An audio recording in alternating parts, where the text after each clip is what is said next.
In this video, I will provide a review of the game studio Arrowhead. I will assess them against a number of criteria to determine how player-friendly they are, consider their overall reliability as a studio in both their launch and post-launch support, and critique any behaviour that is anti-consumer. At the end of this video, you'll know the ins and outs of this developer's history and whether their games are worth your time and money. Thank you for checking out this video. And let me clarify why I'm choosing to conduct a studio review over a simple game review and exactly how I'll measure it. If you enjoy the video, give it a like, subscribe for more, and tell me your thoughts in the comments. First, the why. Games over the past decades have changed significantly. They're rarely one-time purchases in a complete and playable state, which has resulted in significant reliance on game studios to continue developing their games after release, to fix bugs, smooth out optimization, and at times finish the content promised to players in advertising. And the reason for this is threefold. Many releases are services sold with a promise of future content release, or games as a service. Secondly, the process of creating games, their complexity, and the variations in consumer hardware have all increased, making the testing phase more challenging pre-release. There are also anti-consumer decisions that occur regularly, pushing unfinished products to consumers to meet earnings calls, to benefit investors or publishers, and often, if a release is poorly received, the company will do a cost-benefit analysis and find out if it's worth the time to continue support of the product, despite what they may have advertised to players. You're no longer likely to receive a package on release that is bug-free and in a state many would consider satisfactory. If a developer decides to change their mind post-release, consumers get stuck with a product far from what was promised, and in our current market this is becoming more common. Recent examples of this would be the Battlefield collection released earlier this week in an abysmal state. Coincidentally, released very close to first quarter earnings. Or Blizzard's handling of Overwatch 2. Players are now at the whim of the studio's continued support of their product, because they rarely release in a final state. So let's dive in.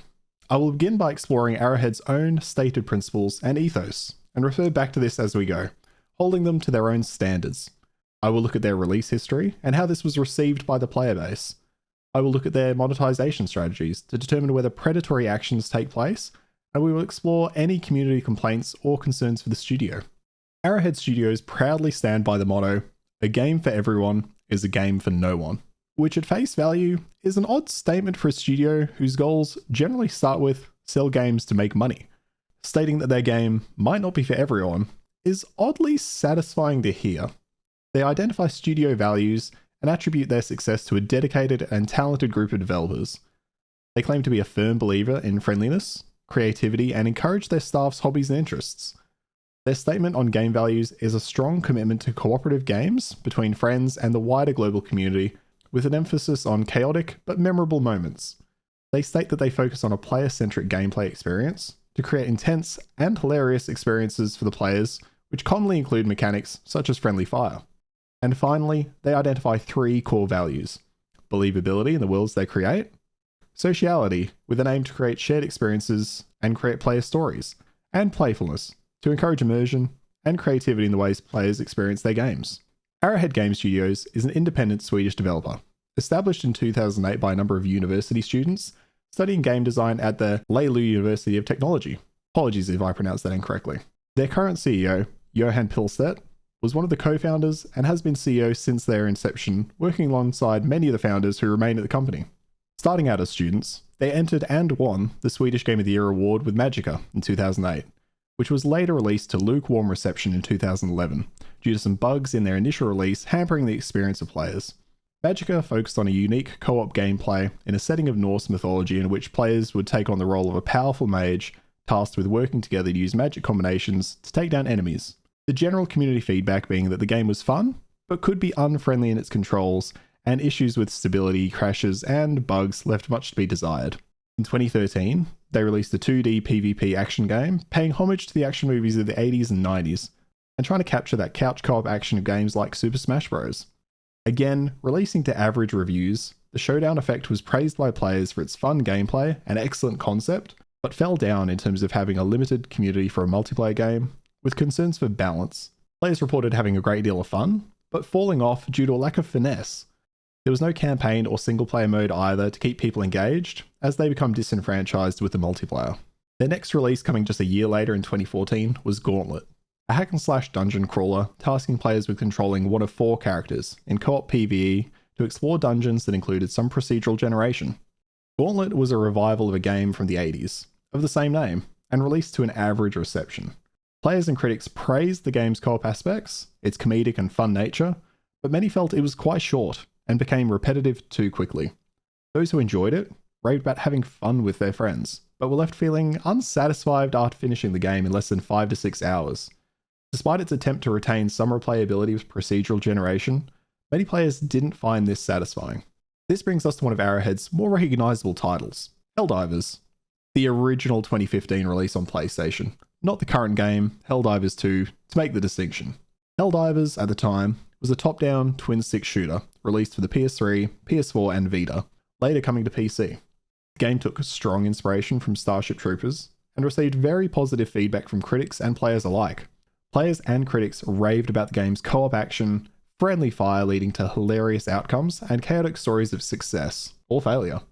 Players enjoyed the game's difficulty, style, and despite some feeling like its procedural missions became repetitive, it became one of the early PS4 releases that appealed to gamers and became a hit. With its success, the company furthered the concept with a subsequent release that occurred this year in 2024. Helldivers 2 has released to much critical acclaim and has been widely celebrated by the community. Some concerns have been raised by the player base relating to bugs and server stability on launch, but the game's transition to a third-person approach with gorgeous visuals has been well received. It's maintained its source of friendly fire, chaotic co-op PvE action, and has been so successful it's defied normal industry trends. Looking at their release titles, it's clear that the studio have stuck by their commitment to co-op experiences, above all else, despite their deviation for the showdown effect, which aimed for more couch co-op PvP action. Most games released have heavily focused on co-op PvE aspects, and interestingly, each game leading up to the Helldivers series suffered from issues related to development, but tended to run into different roadblocks. Magicka was considered by many to be rushed. I attempted to find answers as to whether this was the case, and it's kind of unclear. The game was published by Paradox Interactive, a Swedish publisher. At the time of Magicka's creation, Arrowhead consisted of only 8 developers, and they had a very small budget of less than $500,000. Many of these developers, being the studio's founders, were still new to game development and likely inexperienced. Looking over these games, and their release however, I do see Arrowhead's core values attempted in each one. Each game was created with intent to be playful in nature, with tongue-in-cheek humour or creative mechanics. They promoted social interactions, and were set in unique and interesting settings that told a story. Arrowhead stuck to their values. With each release, I can see that the studio strived for more. Each game concept was very well received by its player base, with most concerns raised pointing to bugs likely stemming from inexperience or a lack of reliably consistent content. I appreciate that there appear to be learnings taken from each release. Magicka appears to be the work of inexperienced staff with rife bugs. The showdown effect improved in polish, and no concerns were raised for its release state. However, it struggled with balance and a dwindling multiplayer market.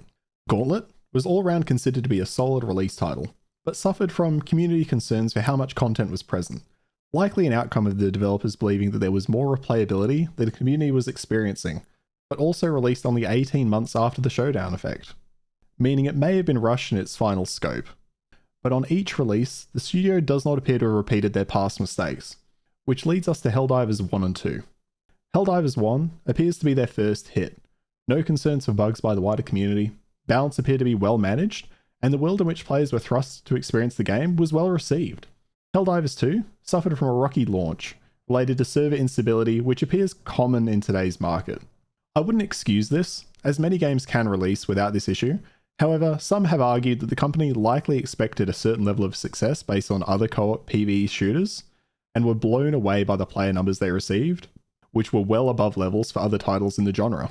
In a market in which many companies are moving backwards, I believe it's worth highlighting that despite some average reviews by the community and critics, Arrowhead Studios have continued to move forward and strive for improvement, while maintaining their vision.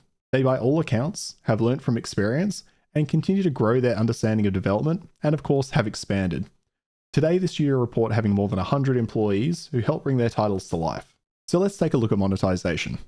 All releases, bar Helldivers 2, followed the simple price for product monetization strategy, which, for their time, makes sense. Between 2008 and 2015, most games were releasing with a box price. Microtransactions were up and coming, for better or worse, but were not widely utilised by those outside the AAA space.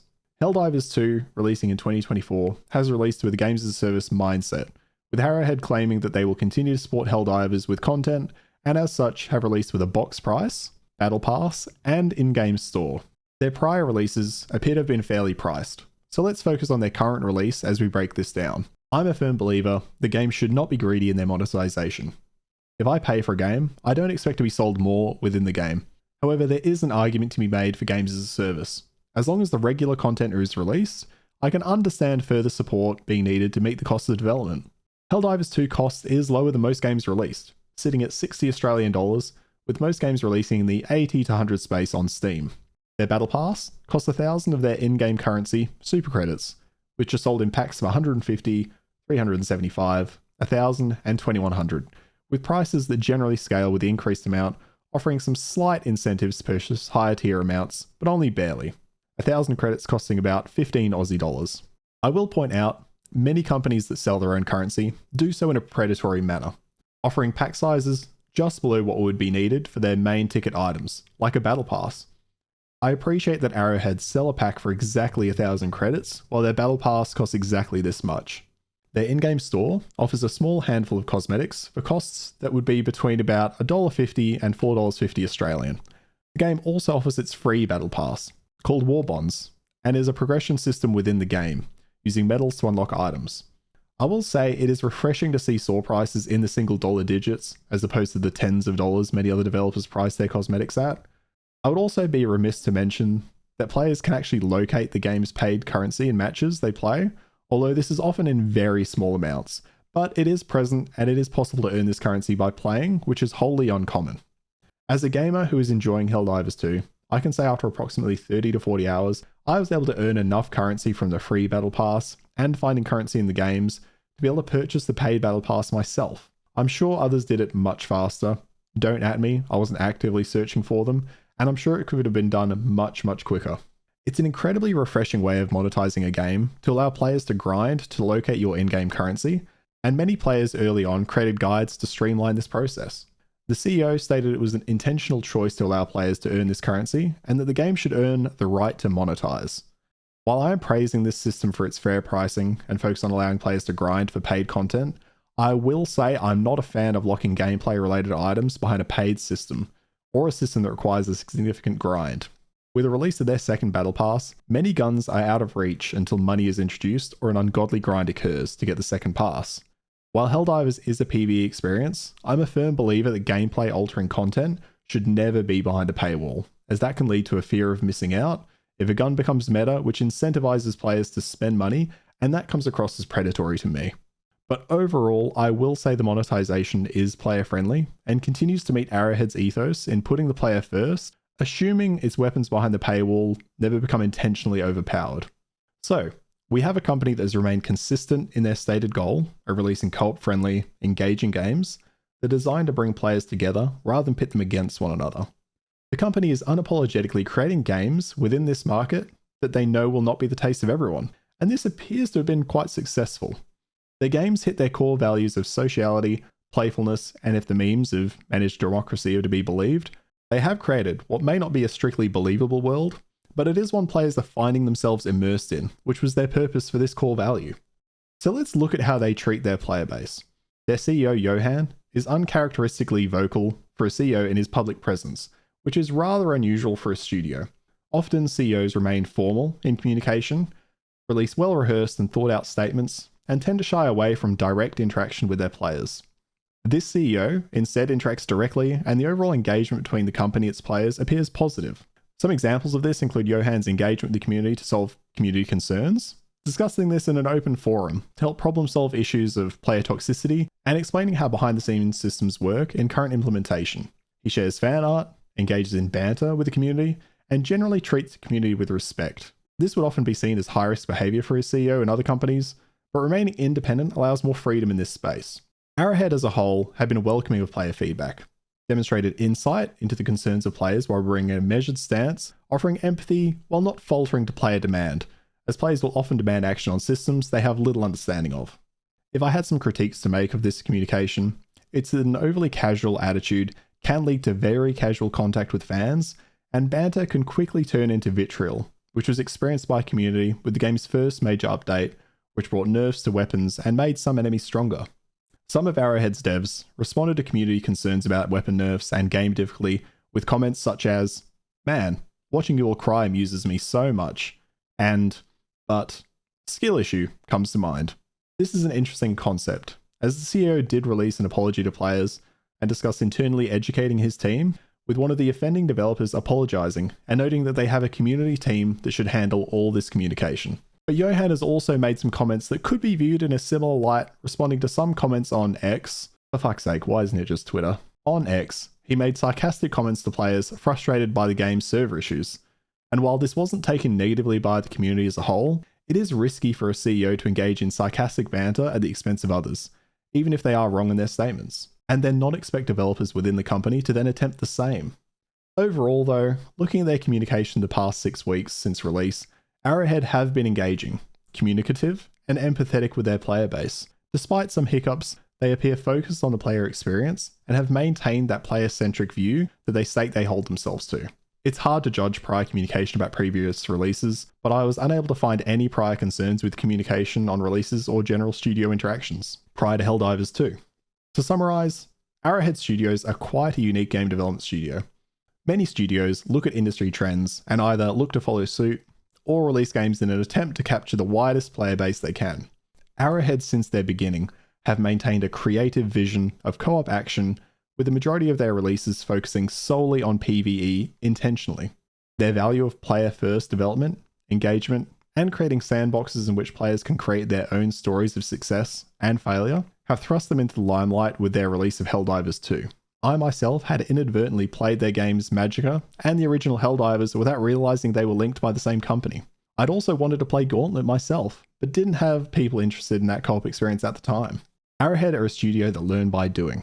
And while this led to some rocky releases in their early years, they have shown that they can hit their stride and improve on their performance with their subsequent releases. Unapologetically releasing games that they know cater to a specific audience, they make games that appeal to them and those with similar interests rather than chasing trends. I worry about their practice of placing gameplay altering items behind paywalls, but appreciate that their monetization is not predatory in nature, and instead allows players to experience the game largely without needing to invest further from their initial purchase with respect to Helldivers 2. Further, that their shop prices might be one of the absolute cheapest I've ever seen in a PC game. I hope that the studio continue in their success and continue to value player wallets, time, and experience. In closing out this review, I would highly recommend supporting the studio if you enjoy these styles of games, which are often best played with friends. I appreciate the company's approach to communication with its player base, despite some hiccups, and hope that they continue to consider how they can engage the community to better their products as they continue to support them. I would argue Arrowhead are worth your time, and in future releases, barring any significant shifts in vision, I would be confident in purchasing them day one.